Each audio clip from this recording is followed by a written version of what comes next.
साथ संगत जी, प्यार से कहना धन निरंकार जी। आज भी वही संदेश और ये इंसान को, इस मानव को चेतन भक्तों ने हर समय की तरह वही इशारा करते हुए कि जीते जी इस जीवन को संवार लिया जाए, इस सच्चाई को जानकर फिर हर पल इसी में गुजरान किया जाए। और कैसे ये कुछ भी एक, अगर हमारी उस समय में जो भी हम कर रहे हो उस पल में, तो वही बात जैसे लिविंग इन द मोमेंट की बात होती है, तो ये भक्ति भी फिर किसी समय भी जो भी कर रहे हैं वो ही अगर चीज़ में हम ये ध्यान डालते हैं इस निरंकार के एहसास द्वारा, तो वो कार्य भी भक्ति बन जाता है। कैसे एक जो आज भी प्रेरणा में सुना कि ये पहले विषय इस परमात्मा को जानने का है, और जब ये ब्रह्म ज्ञान द्वारा जान लेते हैं, ये विश्वास आ जाता है और ये मान लेते हैं, तो ये एक ही सच, एक ही परमात्मा जिसको देख भी लिया और इसमें यकीन भी हो गया, ये एक भाव, और उसके बाद फिर स्वाभाविक ही हो जाता है एक हो जाना। ये एकमिक अवस्था इस परमात्मा के साथ, इस परमात्मा की बनाई हर चीज़ के साथ। तो कैसे एक कहानी भी दासी के ध्यान में आ रही है, जहाँ एक इंसान होता है, वो बहुत ही श्रद्धा से किसी गुरु के पास जाते हैं और वहाँ वो ये बात कहते हैं कि एक बहुत समय से आ तो रहे हैं, आपके प्रवचन भी श्रवण कर रहे हैं, पर ये जीवन नहीं बदल पा रहे। एक जो आप बात करते हैं मध्य मार्ग की कि ये बैलेंस्ड लाइफ वो हो नहीं पा रहा, क्योंकि जब हर दिन के किसी भी कार्य को करते हैं तो ध्यान उसमें चला जाता है, तो ये परमात्मा की सोच ही नहीं आती इस दिल को, इस दिमाग को। और जब परमात्मा के प्रति एक ध्यान लगा लेते हैं तो इस संसार की चीज़ों से ही अपना एक नाता तोड़ने का दिल करता है। फिर दिल करता है कि बस एकांत में ही रहें, कोई हमसे बात ना करे, हम किसी से बात ना कहें, एक अपने सारे कर्तव्यों को भी भूल जाएं, बस यही करते रहें। तो आप तो समझाते हैं कि कैसे ये बैलेंस रखना है कि दुनिया में जीना भी है, समाज परिवार की सेवा भी करनी है, और हर पल में परमात्मा को भी याद रखना है, और ये उपलब्धियों को भी प्राप्त करना है, मेहनत करनी है। और अब इस उपलब्धियों से इतनी सारी चीज़ें घर में खरीद के रखनी है, तो नज़र जहाँ जाती है एक नई डिस्ट्रैक्शन बन जाती है। तो ये अब एक मिक होना है, ये बैलेंस बनाना है, ये तो सीख लिया, पर इस पे अब एक प्रैक्टिकली जिया नहीं जा रहा। और वहीं वो समझाते हैं गुरु कि आपके घर के आसपास आपसे सबसे नज़दीक क्या दुकान है, कौन सी दुकान है, तो वो सब बताते हैं कि एक सब्जी वाले हैं, वो बस बहुत अलग अलग सब्जियां रखते हैं, और अपने तराजू में वो जो भी ग्राहक आता है बताता है कितने किलो को कितनी सब्जी चाहिए, उसको तोल कर दे देते हैं। और फिर वो गुरु कहते हैं ठीक है, अब जाइए उनको ध्यान से ऑब्जर्व कीजिए, ये कण कण में शिक्षा है, तो यहाँ से भी आपको शिक्षा मिलेगी, आप उनके पास जाइए। और अब वो इंसान अपने पड़ोस की ही दुकान पे पूरा दिन बैठता है, देखता है कि हो तो वही रहा है जो मुझे पहले से ही पता था, कि ग्राहक आया अपना सामान ले गया और ये दुकानदार ऐसे ही तोल कर दे रहा है। और जब वो दुकान का समय हो गया और वो रात्रि घर आने का उस दुकानदार का, वहाँ पे रुक के वो एक बात पूछने की कोशिश कि मेरे गुरु ने कहा है, ये शिक्षा मुझे आपसे मिलेगी कि मैं कैसे बैलेंस लाइफस्टाइल में रहूं। तो ये आपकी क्रिया, इससे आप कैसे कर रहे हैं इसके बारे में कुछ रोशनी डालें। ये देखने में तो बहुत सिंपल काम है। तो वो इंसान समझाता है, वो दुकानदार समझाता है अब कि ये कार्य तो बस यही है कि जितने किलो का एक वजन मैंने एक तराजू में डाला, उतने किलो की ही वो सब्जी उसी दूसरे तराजू की दूसरी ओर ही रख दी। तो उससे ये बैलेंस बन जाता है, तो पता चल जाता है। और इसी से मुझे पता है कि अगर मैं 2 किलो सब्जी बेच रहा हूँ तो वो अंदाजे से नहीं है, तो मैं किसी ग्राहक को एक चीट करके उससे 4 किलो सब्जी का पैसा नहीं ले पाता। वो एक बहुत ही संतुलन बना रहता है, बहुत ट्रांसपेरेंट काम होता है। ग्राहक भी देखता है ये एक ईमानदारी से ही पैसे कमा रहा हूँ। और अब ये बात, और जो हो सकता है उस इंसान को सबकॉन्शियसली तो पता भी थी, पर ये गुरु ने भेजा था तो इतनी बारीकियों से अब समझ आया।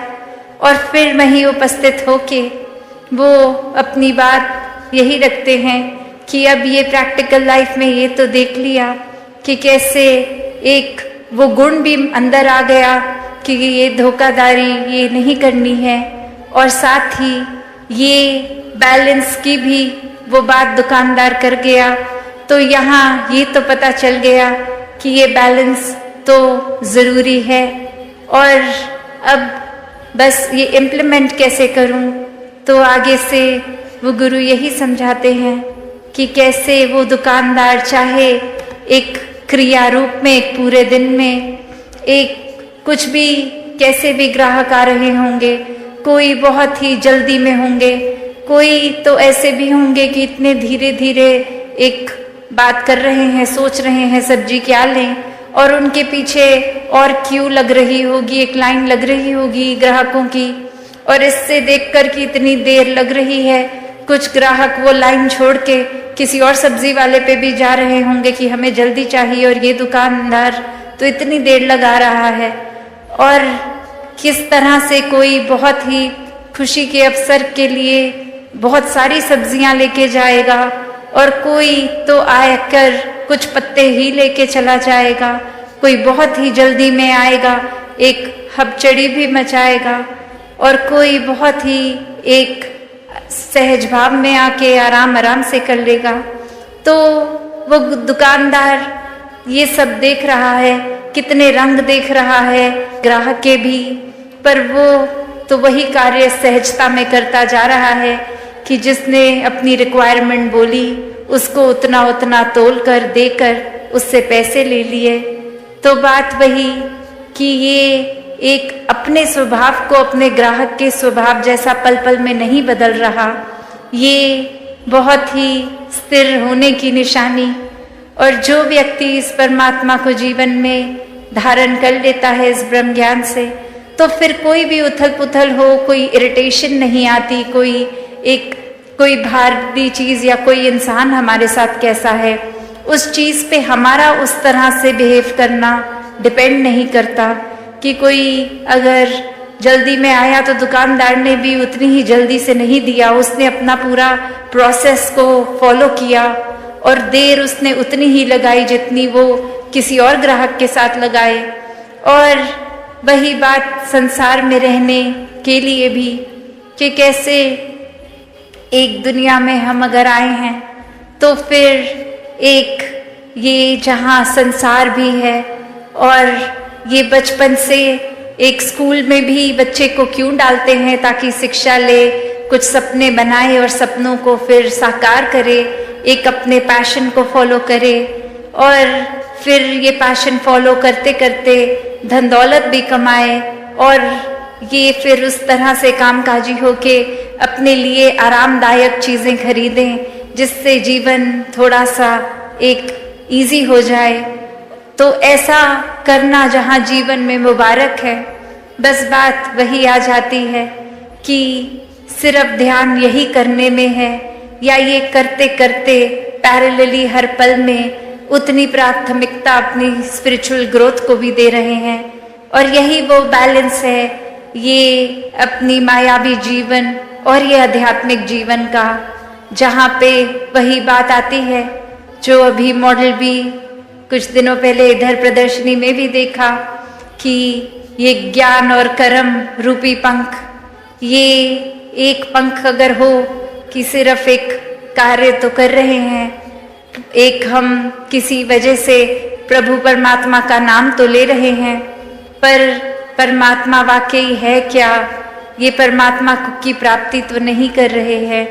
और वहीं दूसरी ओर ये ब्रह्म ज्ञान रूप की पंख की एक चिड़िया का एक पंख जो कर्म और दूसरी चिड़िया का ज्ञान रूपी कर्म, और अब ये ब्रह्म ज्ञान ले भी लिया है जीवन में, पर उसको जीवन में इम्प्लीमेंट प्रैक्टिकली नहीं किया जा रहा। अपने जीवन में सारे अवगुण अभी भी वहीं के वहीं रखे हैं। एक अपनी वाणी को कठोर का कठोर ही रहने दे रहे हैं। ये किसी से मधुर स्वभाव अपने अंदर नहीं ला रहे, किसी से प्यार से बात नहीं कर रहे। तो ब्रह्म ज्ञान जीवन में आने के बावजूद भी ये उड़ना कहाँ संभव होगा। वो फिर बात वही कि ऐसा पक्षी जिसके दो पंख हैं, एक ज्ञान का एक कर्म का, वो ही उड़ान भरेगा, क्योंकि ये कर्म भी हैं, ये जीवन में इम्प्लीमेंटेशन भी है। और ये ब्रह्म ज्ञान की विद्या, ये सबसे ऊंची दात, ये भी ये झोली आई है। तो यहाँ एक ये जो बैलेंस का उदाहरण इस कहानी में भी, तो कैसे एक सुनने में तो लगता है कि एक शायद बैलेंस अचीव करना जीवन में पॉसिबल नहीं है, क्योंकि हमारा जहाँ मन ये चंचल है, एक तरफ अगर लग जाएगा, एक अगर हमने चीज दिमाग में बांध ली तो बस उसी ट्रैक पे उसी को ही सोचता जाएगा और एक चीज की इतनी एक्सट्रीम कर देगा। एक अपनी पॉइंट ऑफ व्यू को भी इतना एक्सट्रीम हम मान लेंगे कि हमारे जैसा अच्छा कोई सोच ही नहीं सकता, एक हमारे जैसा अच्छा तो कुछ भी कोई नहीं कर सकता, कोई है ही नहीं इतना अच्छा। कहाँ हम फिर वो बैलेंस दूर दूर तक करते ही नहीं। और ये तो पता ही है, जब एक चीज की ही अति होती जाएगी तो फिर दूसरा एक बैलेंसिंग फैक्टर है ही नहीं। तो वो एक हाइट जहाँ तक कोई अगर ऊंचा जाता है, अगर कितनी भी पहाड़ की ऊंची चोटी पे चले जाएं, तो एक वो लास्ट फाइनल पॉइंट होगा, वो टिप होगी, उसके ऊपर तो और वो पहाड़ है ही नहीं। तो फिर अब बस एक नीचे की ओर ही जाना बाकी रह जाएगा। तो बात वही कि ये सेवा, सुमिरन, सत्संग, इस परमात्मा से जोड़कर ये बैलेंस बना कर रखने की बात। और वहीं ये भी एक समझाया गया, आज चाहे सुबह वो सेवा दल रैली के रूप की एक स्किट द्वारा ही एग्जाम्पल उन्होंने सेवा का ही लिया कि कैसे हम अगर सिर्फ सेवा की ही एक्सट्रीम करते जा रहे हैं कि एक सत्संग को प्रायोरिटी नहीं, एक बस ये सोच रहे हैं कि आज हमारी ड्यूटी है तो हम पहुंच जाएंगे सेवा पे, क्योंकि वो एक हमें काम दिया गया है तो वो कार्य निभाना है। और मन की खुराक के लिए ये सत्संग को भी प्रायोरिटी नहीं, तो वो सेवा भी बस कार्य ही बन जाएगी, क्योंकि वो भाव तो सत्संग से मिलते हैं। और ये मन में भी अगर सिमरन का घाटा है तो ये सेवा और सत्संग भी फिर वो एक हमारी ग्रोथ के लिए इनकम्प्लीट है। तो यहाँ ये तीन चीजों का बैलेंस है। उस तराजू में वो पंखों में तो चलो दो पंख की बात थी, यहाँ एक ये निराकार को हर समय रखकर ये सेवा, सुमिरन, सत्संग को ही इक्वली इम्पोर्टेंट बना के रखना, ऐसा बैलेंस करना। और जो ये कर लेते हैं उनके लिए फिर ये जीवन भी बहुत सहज हो जाता है, फिर कुछ एक्स्ट्रा एफर्ट नहीं लगता।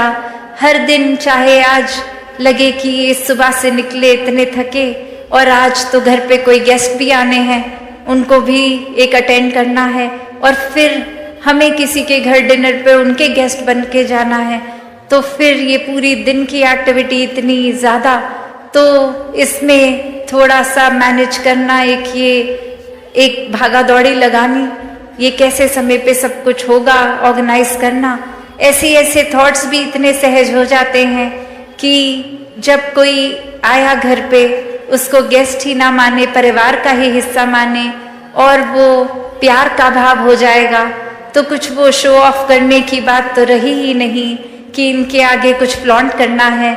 उनको वैसे ही प्यार से बिठा के खाना परोसना है और उसी प्यार से वो खाना भी बनाया जाएगा कि ये किसी को इम्प्रेस करने के लिए नहीं है, बस ये जो आ रहे हैं उनसे इतना प्यार है क्योंकि वो प्रभु के ही बनाए गए हैं। और अब जब वो बात आ जाती है तो वही प्यार से खाना बनाया गया, खिलाया गया और फिर आगे किसी और के भी घर जा रहे होंगे तो वही प्यार लेकर जाएंगे कि आप कोई बात नहीं, आप बैठिए, आपका चाहे घर है पर हम मेहमान होकर भी आप बताइए क्या लाना है, हम खुद लेके आएंगे किचन से।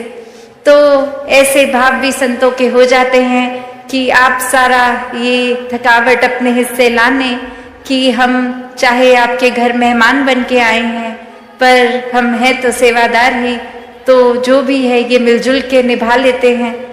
तो बात वही कि कैसे इस जीवन में फिर अपने ऊपर ही है कि एक बेकार में ही हर छोटी से छोटी चीज़ का भी स्ट्रेस बना के रखना है या इस परमात्मा में इतने एक में खो जाएं कि कौन सी चीज़ हो के निकल भी गई वो कुछ लगी ही नहीं बड़ी, एक बहुत ही हवा के झोंके की तरह आई और गई। और कैसे फिर ये बैलेंस भी बना रहता है कि वो काम भी सारे हो गए, वो प्यार में भक्ति में रहता हुआ मन एक अपने दोस्तों के साथ दोस्ती, समाज के प्रति भी जो कर्तव्य रहे तो कैसे वो भी बहुत बखूबी निभा लिए गए और कुछ एक्स्ट्रा खुद को भी नहीं लगा। एक जैसे एक कोई पूरे दिन अगर कुछ नहीं भी होता करने में तो भी दिल वही महसूस कर रहा था, या फिर कोई दिन जो पूरी तरह से जैम पैक्ड है कि फुर्सत ही नहीं सांस लेने की, उसमें भी ये दिल दिमाग उतने ही रिलैक्स्ड। तो बात वही कि जो वाकई ही इस परमात्मा के आश्रय रह लेते हैं वो हर पल को इतना हल्का फुल्का बना लेते हैं कि ये पता ही है कि कैसे ये परमात्मा जो कर रहा है इसी के ही एक शुक्राने भाव में रहें तो बहुत ही, चाहे उस समय हमें लगेगा कुछ ठीक है नहीं है पर ये है, चाहे हमारी नज़र नहीं देख पा रही पर ये ठीक ही है। तो वो कोई हिसाब किताब हमारे आंकड़े लगाने का तो काम नहीं, ये बस परमात्मा की एग्जिस्टेंस देखकर विश्वास की बात है। और जो वाक्य ही हर पल का एक अपनी कन्वीनियंस से कि कुछ जीवन में अच्छा हुआ है तो विश्वास करेंगे और नहीं है तो विश्वास नहीं करेंगे। जब ऐसी कन्वीनियंस से ही परमात्मा को जीवन में जगह दी तो फिर तो कोई लाभ नहीं है, फिर तो वो कोई भी और चीज़ के साथ संसारिक कर सकते हैं।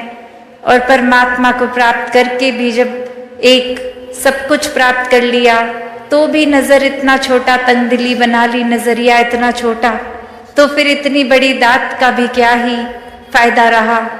तो बात वही कि ये जो बैलेंस की बात है और इसी बैलेंस के साथ ये विस्तार भी होता है कि जैसे जैसे हमें फिर ये एहसास होगा कि परमात्मा को और ज़्यादा अगर हमें पता है अपने अंतर्यामी हम खुद हैं कि वाकई में हमारा ध्यान, हमारा दिल पूरा दिन ज़्यादातर क्या करता है, तो खुद को ही देखकर अपने अंदर वो चेंजेस लाने कि और ज़्यादा कैसे स्पिरिचुअली इंक्लाइन हो सकें, वो उस तरफ अपना विस्तार करें। और कैसे हम अगर कोई कमी कर रहे हैं कि किस तरह एक संसार के लिए कुछ ऐसा अच्छा नहीं कर पा रहे, अपने लिए कुछ ऐसा अच्छा नहीं कर पा रहे, तो वहाँ पे भी एक विस्तार किया जाए क्योंकि ये श्वास तो उतने ही हैं और उसी में ये एक मटीरियलिस्टिक और स्पिरिचुअल लाइफ को बैलेंस करना है,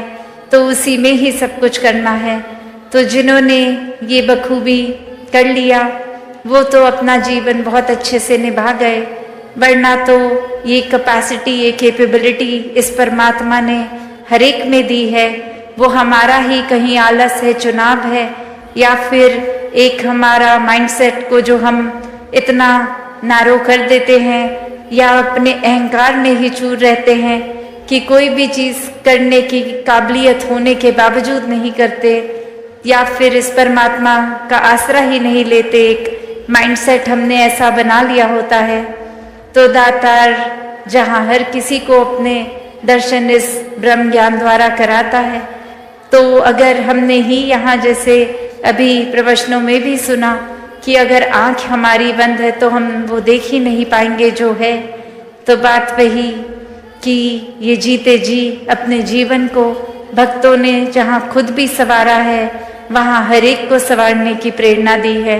और वो किस तरह संवारा जाए वो भी बताया है कि सिर्फ एक ही तरीका है, परमात्मा से जुड़कर, उसको हर समय देखकर, एक जीवन में सच को स्थापित करके ही ये एक मार्ग वाकई ही एक सच्चाई का मार्ग जो है, इस पे चल पाएंगे, हर एक के बन जाएंगे, हर एक को अपना बना लेंगे।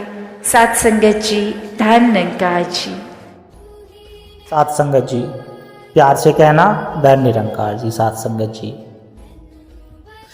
गरीब में भूत प्रेत क्यों आते हैं?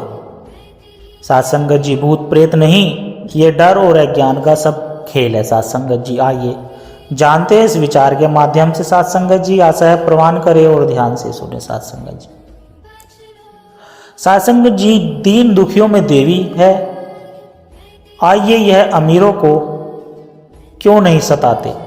बिल्कुल ऐसा ही हो रहा है सात संगत जी। कभी इस बात को नोट करना कि जो गरीब है, जो नीचे तक के लोग हैं आर्थिक रूप से या सामाजिक रूप से, तो उनके अंदर ही भूत प्रेत, देवी, भैरव जी या कोई बाबा आता है। तो ऐसा क्यों है? यह भूत प्रेत, देवी या बाबा किसी अमीर के अंदर जल्दी से आपको नहीं दिखेगी सात संगत जी। तो इसको आप क्या कहोगे? शिक्षा का अभाव नहीं, क्योंकि शिक्षित लोग भी आपको ऐसा पाखंड करते हुए दिख जाएंगे। तो वास्तविक बात यह है कि जितनी आप विज्ञान से नज़दीकी बढ़ाओगे, उतने ही आप इन चीज़ों से मुक्त होते चले जाओगे। लेकिन यहाँ पर तो सात संगत जी बात आती है, वो जैसे कहते हैं ना कि एक ही लकीर पर चलना है। जैसे भेड़ों का झुंड होता है तो वह सारी भेड़ें एक ही चाल में चलती है। तो यह भी बस वही हो रहा है सात संगत जी।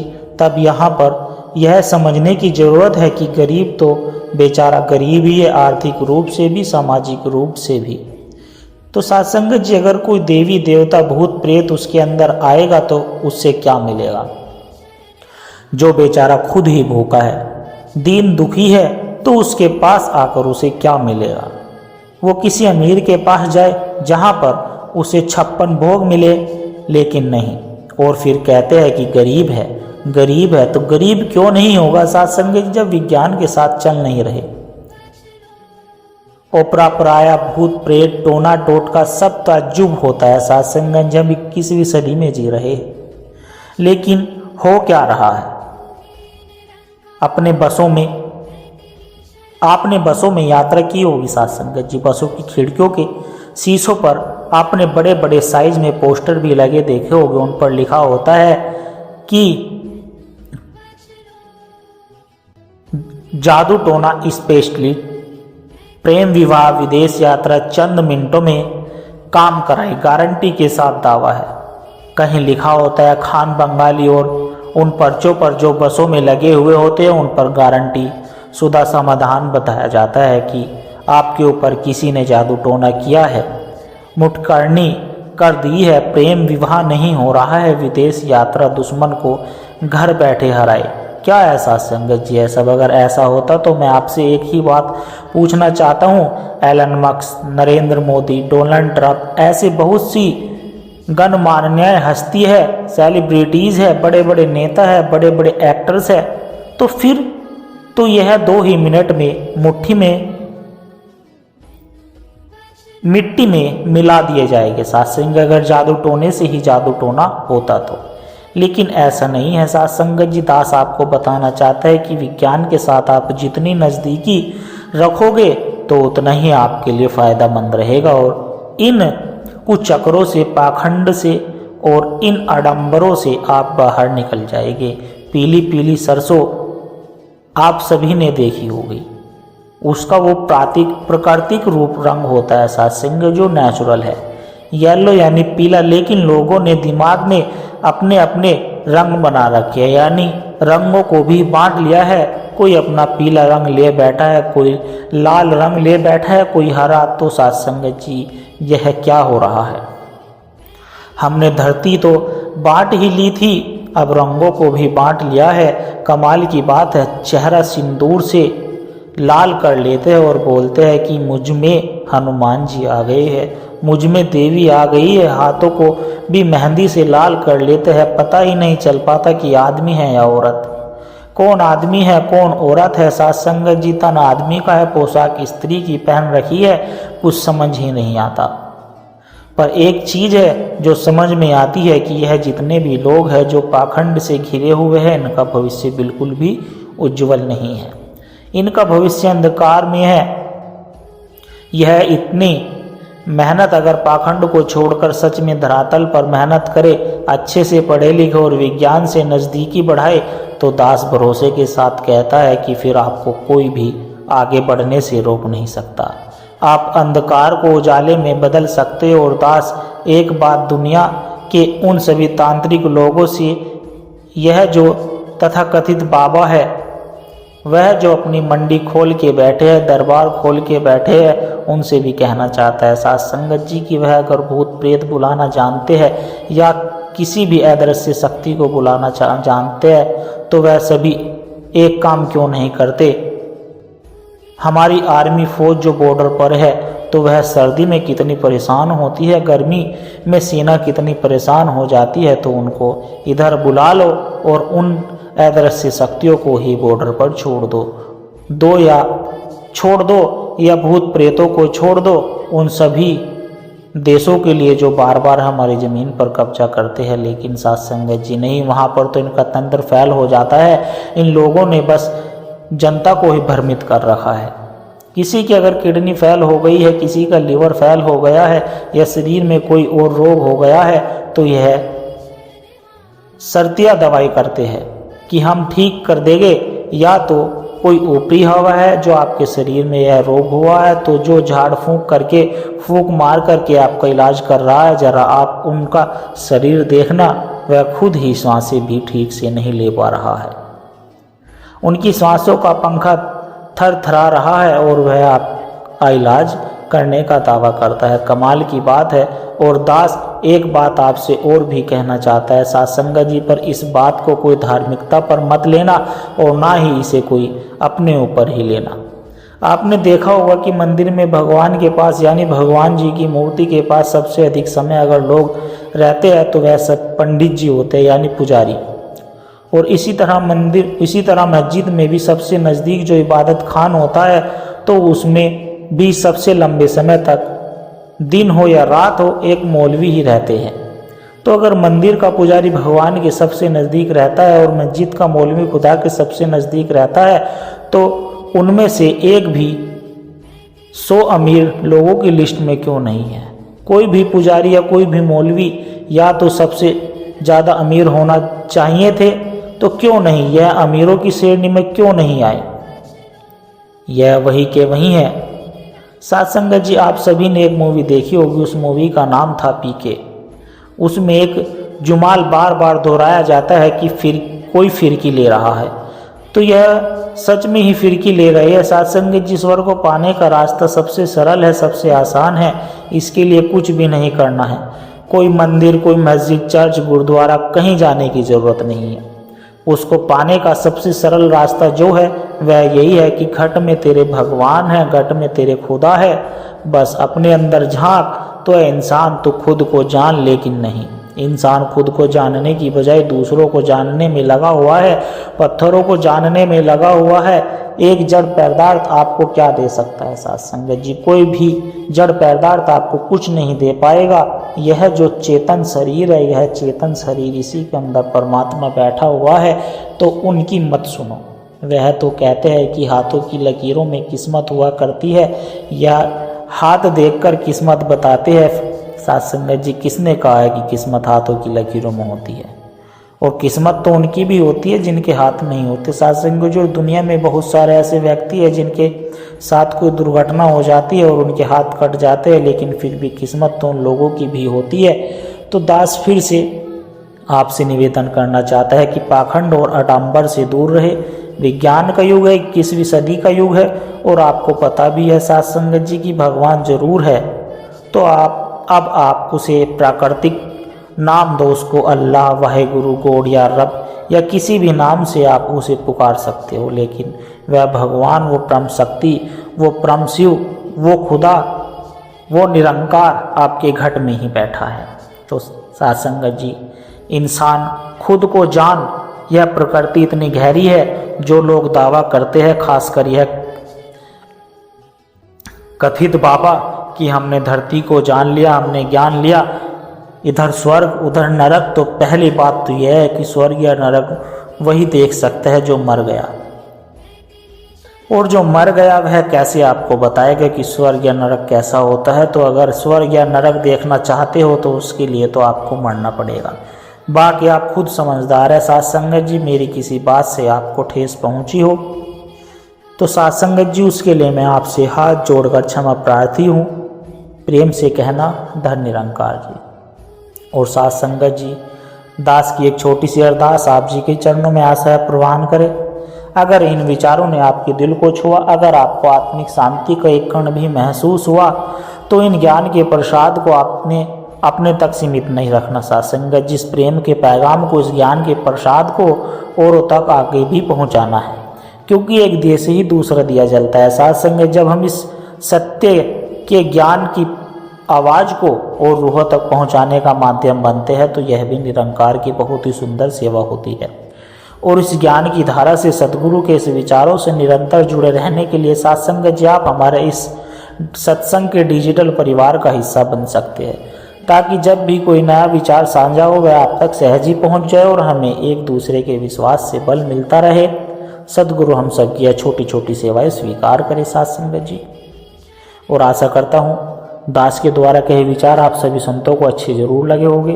अगर अच्छे लगे हो तो वीडियो को लाइक करें, शेयर करें, कमेंट बॉक्स में धन निरंकार जी लिखकर अपने विचार साझा जरूर करें, और दास के चैनल को भी सब्सक्राइब जरूर कर ले साथ संगत जी। दास को आशीर्वाद दे, हर रोज आप जी के चरणों में ऐसे ही सुंदर सुंदर विचार लेकर आता रहूं साथ संगत जी। बड़े प्यार के साथ कहना जी, धन निरंकार जी।